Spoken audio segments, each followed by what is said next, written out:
Morning YouTube, it's Joe here from South East London. I'm a part-time eBay reseller. I've been doing it for about 5 years and it's Saturday morning. Do my weekly video because I've got a bit of time on a Saturday.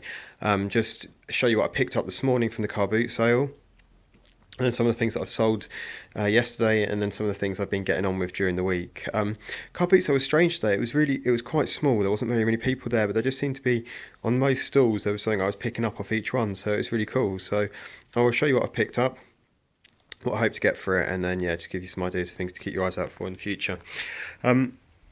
Start off down here. I got a couple of pairs of Levi's off a guy, and they were 50p each. These are good ones because they've got a really big waist. I find that the larger the waist, the easier they are to sell ordinarily. But they're not in a brilliant condition. They're pretty good. They've got a tiny bit of wear in here, which is not great, and if you saw that in a charity shop and they're asking sort of £7 for it, I'd probably have passed it up. But for 50p I can mention that, and I'll still look to get about 20 to 25 quid back on those. And likewise, there's a slightly smaller pair, 30s, and there's a bit of wear on the hems with these.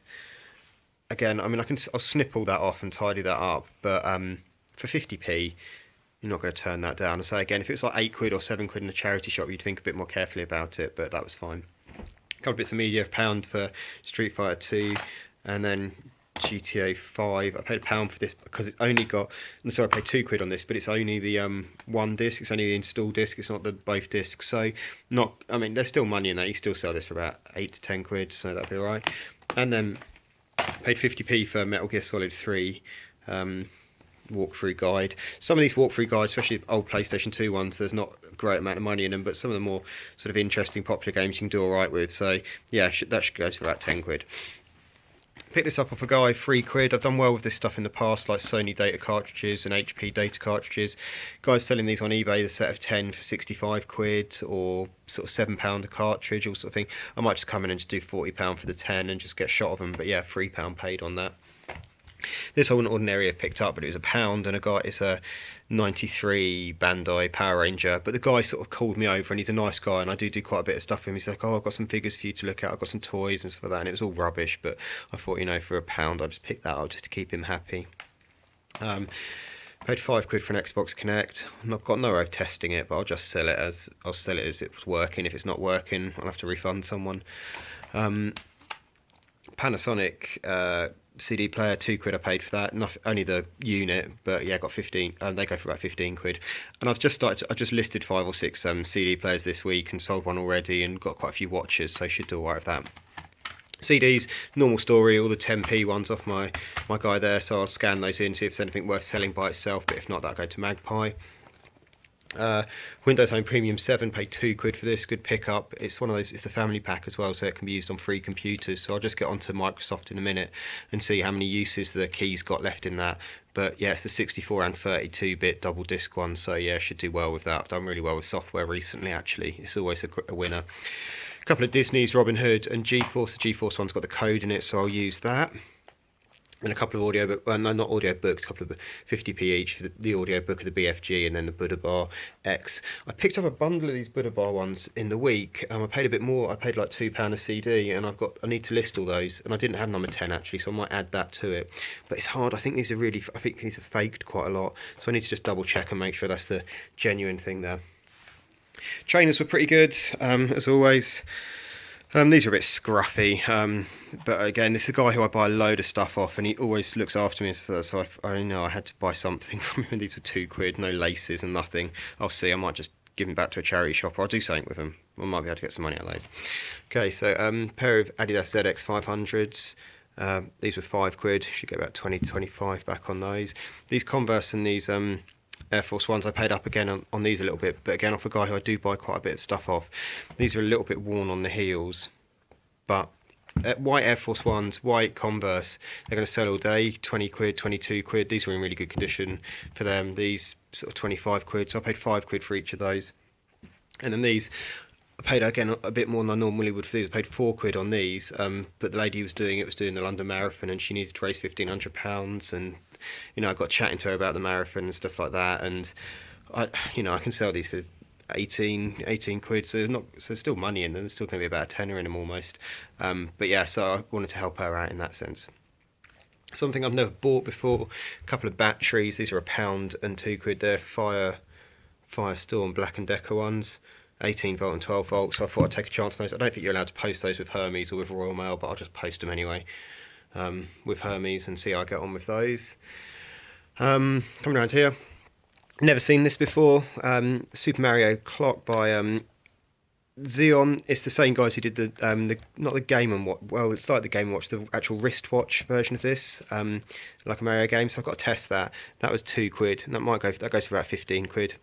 And then off the same stall, I picked up this SM programmable. They wanted £5 and £3, but I got a pair of things for £6. I'm not a massive haggler and hassler, but I mean there was money in it regardless. But I thought I could probably knock a couple of quid off. And that box should do all right. That sells for about 25 to 30 quid. It's one of the programmable SNES pads, which was great if you were playing like the fighting games, like Mortal Kombat or Street Fighter. You could sort of plan it. You could program in moves and just press them on the one button, or the finishing moves and combos and stuff like that. So yeah, that's pretty cool. So you should do well with that. A couple of Lego pickups. There was this box of Lego, no figures in it or anything like that. I recognise these pieces. They're from the Harry Potter Quidditch set. But and it's got a Harry Potter instruction set in there, some police stuff, but not much in there. But the box is quite nice, and that was £1, so I picked that up.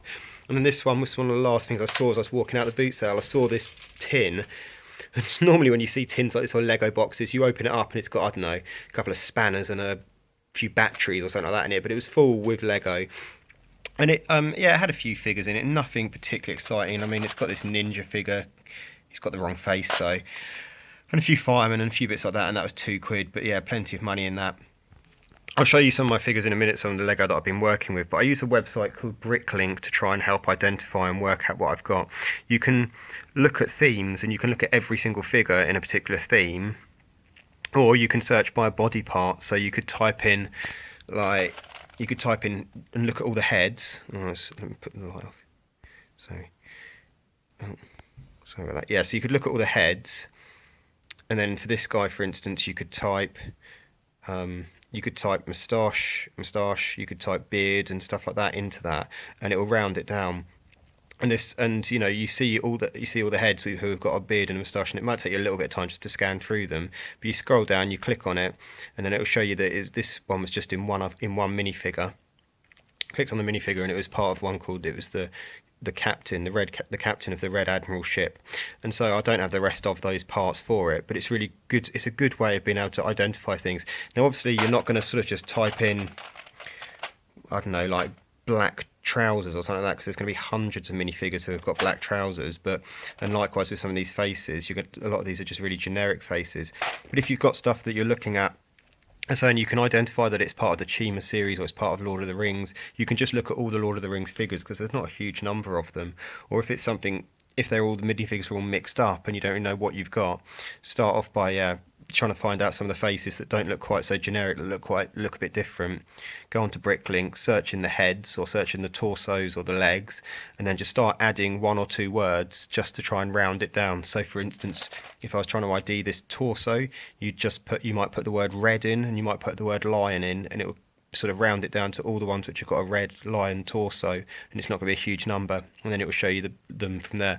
I'll put a link to Bricklink in the bottom of my YouTube video. I say it's a really good website. It takes a bit of time to work out how to navigate it to start off with, but I do recommend that, particularly if you've got loads of Lego. And then the last thing I picked up, this from the charity shop, was this Star Wars chess, and it was £5, and it goes for about 25 quid. Obviously Star Wars stuff's doing pretty well at the moment. The only problem is it's made out of plastic, so all the lightsabers, which were obviously sort of straight at one stage, now look sort of a bit bent and look like whips. But yeah, that was all the pickups that I got this morning. So yeah, pretty pleased with all that stuff. In terms of sales, yesterday I hadn't sold anything actually by about. Actually, I think I might have sold 2 things in the night, and then I hadn't sold anything all day Friday until about 10 o'clock.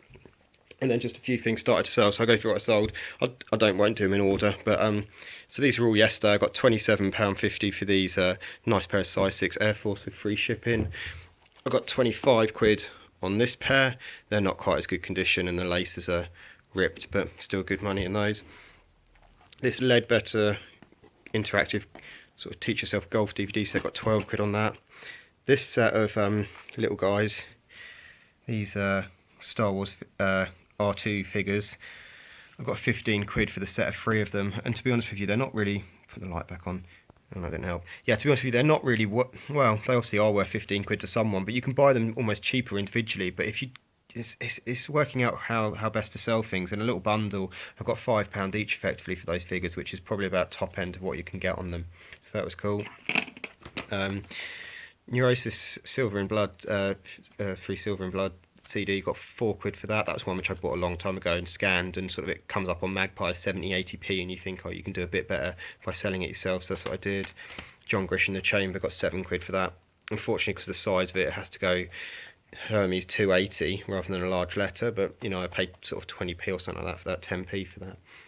A couple of good sales now. I got sold, this is a pair of diesel Vicar jeans that I'd got back in the summer. I paid 8 quid for a load of diesel jeans off a lady, £8 a pair, and sold those ones for 60 quid plus £15 shipping, I think. Yeah, £15 signed for shipping to France. So yeah, that was really great for a pickup there. I think I've got 1 pair left off that lady which I bought, and I think I've shifted them all for about 50-60 quid around there.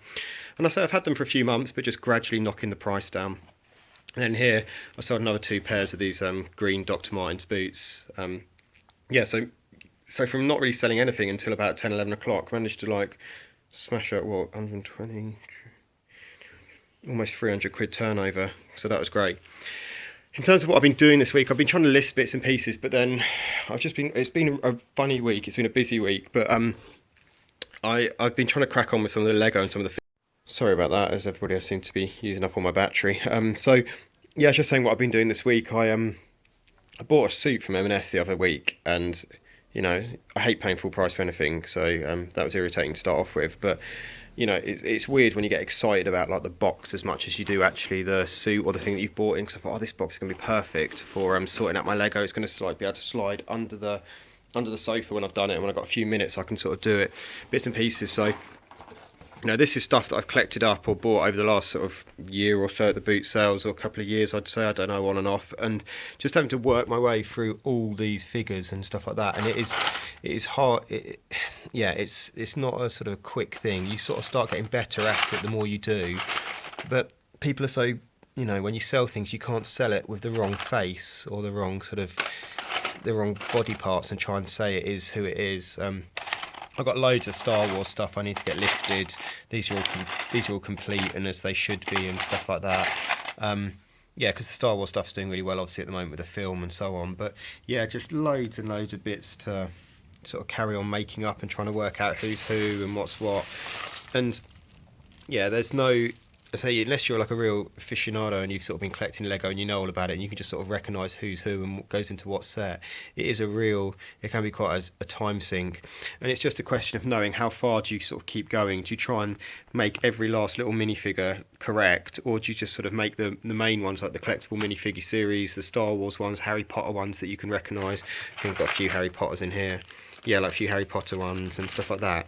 Or do you just do it as one big job lot or one bundle? It's a tricky one because it can be a bit of a time sink, and before you know it, you're sort of ploughing hours and hours into something, and the money that you're making, the difference in sort of listing 8 figures correctly made up as opposed to just sort of 8 random figures is not really going to be, you know, worth the difference. So yeah, with things like Lego, with things like any of those things that just take ages to sort, you've got to sort of factor in your time and what it's worth to you. So yeah, that was one thing. But yeah, I recommend, say, Bricklink or just Googling and stuff like that. You can normally find out some of the stuff that you've got there. But there's hundreds of pounds worth of figures in there. I just need to get them listed and get sorted out with them. So yeah, that's what's been keeping me busy this week. I say it's not overly productive. I should probably be listing some of the other hundreds of things that I've got, but yeah, we go.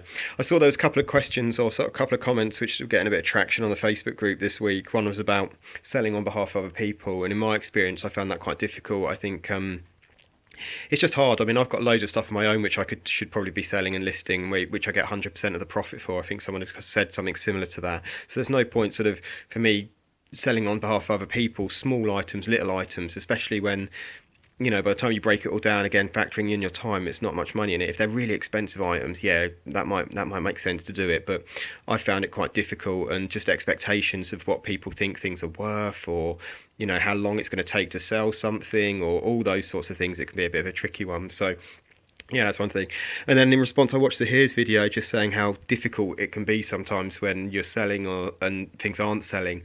And the one thing for me, I guess, is that particularly with like a day like yesterday. I mean, I've been doing all right a bit of late, so it's not too bad. But the one thing I thought is that if you know your prices are right and you know your pictures are good and you know you know what you're doing, don't panic. Is all I'd say. You know, you might not sell something for a day, you might not sell something for a couple of days, but eventually, you know, that will click and you'll sort of a few things will just start to go. I say, if you've got your pricing point correct and you've got your listings are correct, you're accurate, you're good at what you do, just have faith in that and try and keep faith in it because, yeah, there's not really much you can do, and it is difficult, I guess, if you're sort of full time and you're sort of watching it and you're desperate for those sales and nothing's happening. But I say for me, just get things right and just keep faith in the system. And again, the more you've got on this, everyone says it. You know, the more you've got listed, the more likely you are to sell things, and you're more likely to hit like those sales which are going to create and generate that income that you want. I mean, I've sold these things that I sold yesterday, but I've got about 300 listings, 350, no, maybe about 300 listings at the moment. So, you know, you've got to put a lot of listings to get the sales. And yeah, it's just all maths. It's just all statistics. It's all just keep it going and keep faith in it. Anyway, guys, I hope you're doing all right. I hope Christmas and fourth quarter is going well for everybody. I'll speak soon. Cheers. Bye.